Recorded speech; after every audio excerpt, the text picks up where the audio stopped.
Hi,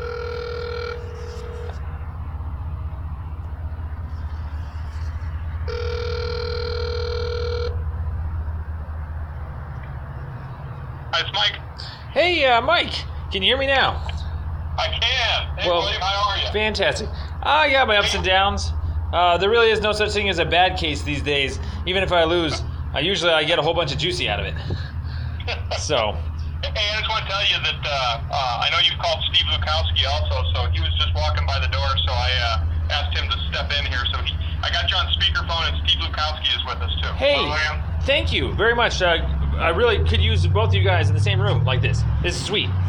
Okay, so I'm just kind of nearing the end of my investigation, and so I just had a couple last clarifying questions. I don't know if you guys recall, it's like 2 years ago, so we're obviously beating reviving a dead horse here. So obviously it has to, the subject matter is between me and Mike West, and there were 3 distinct dates that we'll put on the table real quick. One is going to be 8/4 of 2015, August 4th, and so that was the Soft Gold Park incident, where he had come out and was asking about a vehicle, my brother and I. And then there's the camping ticket itself. That's 9/14, or sorry, 9/8. See, I'm already getting ahead of myself.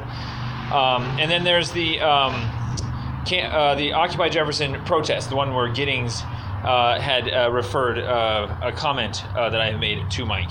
And so those 3 events, 8/4, 9/8, and 9/14, I just wanted to know if at all how many that he had mentioned to you guys, that he had, if he's shot an email or had spoken to you guys, just basically if he spoke to you guys once, twice, or 3 times, I think is probably the easiest way to ask it, because we can figure out everything else from there.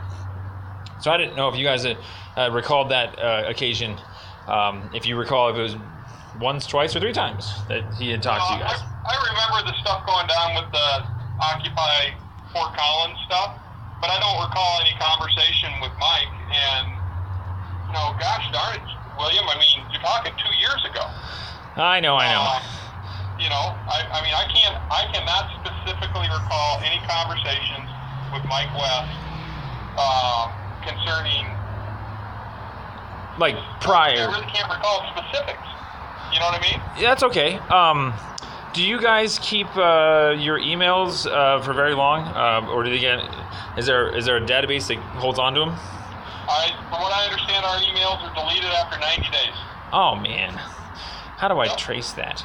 That's the city system. That's the way the system's set up. Yeah, I've tried to save them in the past because of that. Well, maybe let me ask this easier. Do you recall when Mike did talk to you guys, if he had ever just simply talked to you guys, or if you recall him shooting you an email? Was there ever an email? I remember talking to Mike concerning issues around you and your brother at times. Okay, but he never would have sent an email right after Soft Gold Park. That's like a month before all this. That's what I'm trying to hone in on. I don't remember anything about Soft Gold. I do remember some about issues at Jefferson Street Park and possibly Martina. Yeah, I imagine, just for your guys' recollection or records, on Giddings' side, Giddings and Mike, they talked about informing you guys of either and or, so I'm still deciding or figuring out what it was specifically, but it was always at least the Occupy Jefferson comment, digging yourself a grave, and then possibly also Lee Martinez, the quit your jobs comment. But those are the only 2 that or that they were originally alleging. But nevertheless, there would have never been anything regarding Soft Gold Park. That sounds like a really, really obvious one that you guys would have known about. In this case, an email is what Mike West was saying that he had sent right after Soft Gold Park. So the cat's out of the bag. That's what I'm asking about. Yeah, I I don't have any recollection of an email, and I don't have anything in my files, that leads me to believe I should have an email about that. So. Oh, I see. Yeah, that would be something probably to take for record.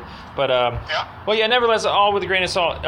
It just sounds like that would have been a pretty obvious one, and that you guys would have probably said something about it. It just sounds like now I'm really beating a dead horse. No, but so I guess let me just paraphrase. Neither one of you recall ever receiving an email directly after Softgoal Park, only referencing Softgoal Park subject material matter. No, not that I can recall, William. Yeah. Okay, that's actually all I needed. That was all it is. I don't want to say this, but that's one more inconsistency that we've caught. So even though I lost the trial recently, I got all my facts out, and the judge decided to not listen to any of my facts, which is fine because that's what an appeal is for. And so I have all my stuff preserved for appeal. So all the audio is still there of like the actual words themselves, my alleged threats and stuff. But basically, it just happened to have come out that Mike West had said that he sent an email right after Softgoal Park, possibly alluding to setting up that he was concerned about his safety from that point forward versus some future event that started it all. And so that's just my legal theory, guys. I'll work with that, but yeah, it's just really concerning that a whole month prior that he's saying stuff like that. But whatever. But in any event, everything else is going great. Our complaint is getting done. We keep getting arrested in strange places, but we know are perfectly all right. like there's a median on there's a median statute on the books. In all the cities out there. You can't stand on a median of a street. And lo and behold, Boulder picked us up on a private drive. They thought that was a public street, or at least they thought that it applied. They actually thought it was a public or a private drive that was also a public street. So it was just kind of fried arguments, but yeah, we're just basically catching people that they kind of, I don't want to say this, but they sort of like lose their shit, when they see a homeless person and they think that there's a criminal in there somewhere, and then maybe they try in these charges and see what they, if they fit or not. But it's always a hoot because Dave and I always go out there with maps and statutes and plats and definitions ahead of time, so it's pretty funny. But other than that, hey, I had a really good question for you guys, actually, now that I got you here. Do you guys have any recollection or anything that anyone had talked about with regards to an outlet being removed in the Lee Martinez Park, the gazebo there, right next to the farm there? No, I don't recall an outlet being removed. Maybe there's something. Now you gotta understand, William, I'm not out in the field anymore. Oh yeah, absolutely. If somebody removes an outlet because there's a safety hazard, I wouldn't necessarily know that. Okay. But I haven't. Nobody brought it to my attention. Okay. Well, if I can be the first, I was pretty concerned. Just in other places, my brother and I have found that people will take away outlets to try and mitigate anybody hanging out there. Maybe homeless. And so I was really excited. I thought that was a good place to charge. I walked all the way over there. And sure enough, it was torn out of the side. And it actually, to be honest, doesn't look like a professional job. So it might even be something, of a tampering or something like that. But if I could put in a word in to see if that is an issue and that if that could be restored, that would be much appreciated. We'll take a look at it. But other than that, this is weird. I usually have a ton of stuff, and it's very hard to get a hold of people. So I'm just going to exhaust this and say thank you very much, guys. I really appreciate the help you've done over the years. Hey, did I ever tell you about that trespassing case? Where I jumped the fence into the right-of-way from the right-of-way? Over at Safeway? Yeah, over at Safeway, exactly. The DA finally dropped it. It took him 2 years to realize that one. Well, but that's the way it goes.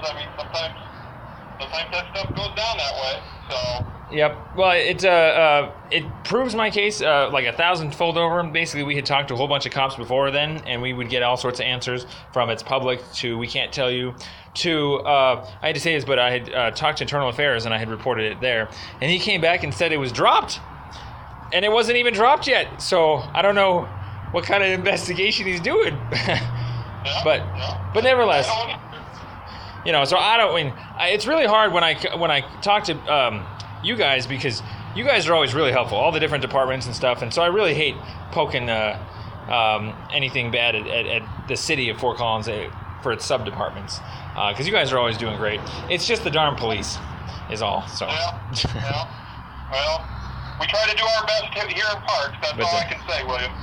Yep, absolutely. And we already confirmed a long time ago that you guys aren't the official source for boundaries. Just had to throw that out there. Make sure that you don't offer any trash pickup maps to any cops if they walk in. Just kidding. That was all Bud. But then again, it's not necessarily Bud's liability. It's the cops' liability for making sure he's got all his elements covered and whatnot. And so, but we're just shocked and odd that we've told Internal Affairs these things. I gave the lease itself to the Deschaines, the DA, and he still hasn't exonerated me. So I'm still I'm still convicted in some imaginary, pseudo parkland when I was hanging out on a sidewalk. So whatever. But hey, if you guys are ever curious, you're famous. I don't want to say this, but I've recorded a lot of conversations in the past with you guys to help me with my cases. I ended up throwing everything on YouTube. If you ever want some spare time killer, just type in false arrested by so-and-so police. So false arrested by Boulder police or Longmont police, Denver police. There's like 10 jurisdictions up there now. And so we're just about ready to start filing all of our countersuits. We're very close. And so it's just, I think it's just really good educational material. I think all the cops on all the forces in all of our 10 jurisdictions are not using maps, and that's just so basic. That's like their patrol vehicle. But obviously there's the finer, details of the law of what is probable cause, and so forth. But most of the time, now we're getting down to like just definitions, like what is a private drive. You don't even need a map for that. But mostly, it's just homeless discrimination and poverty discrimination, whatever. And so I guess I'm just saying, I'm really glad you guys are not cops. Just stay in your departments, hang out there. You guys are doing great. I really like the parks, by the way. You guys always do a very good job. And I can't wait to go see Twin Silo Park. That should be pretty exciting. Yep, we should be opening the end of October. Ooh, very nice, very nice. And I promise I won't otherwise make any potential alleged threats to any rangers anyways, just to be on the safe side. You won't hear anything negative from me there.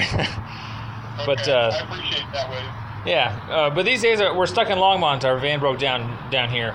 But ironically enough, it's hiding on the side of a road and no one knows that. And so we've been able to get away with leaving it there for like several months now, which is exactly what we needed to save on some costs. So it's pretty funny. We're literally right under their noses, and they don't even know it.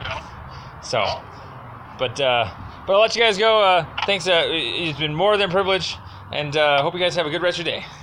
Okay, you too. Thanks. Take care. Bye-bye. Bye-bye.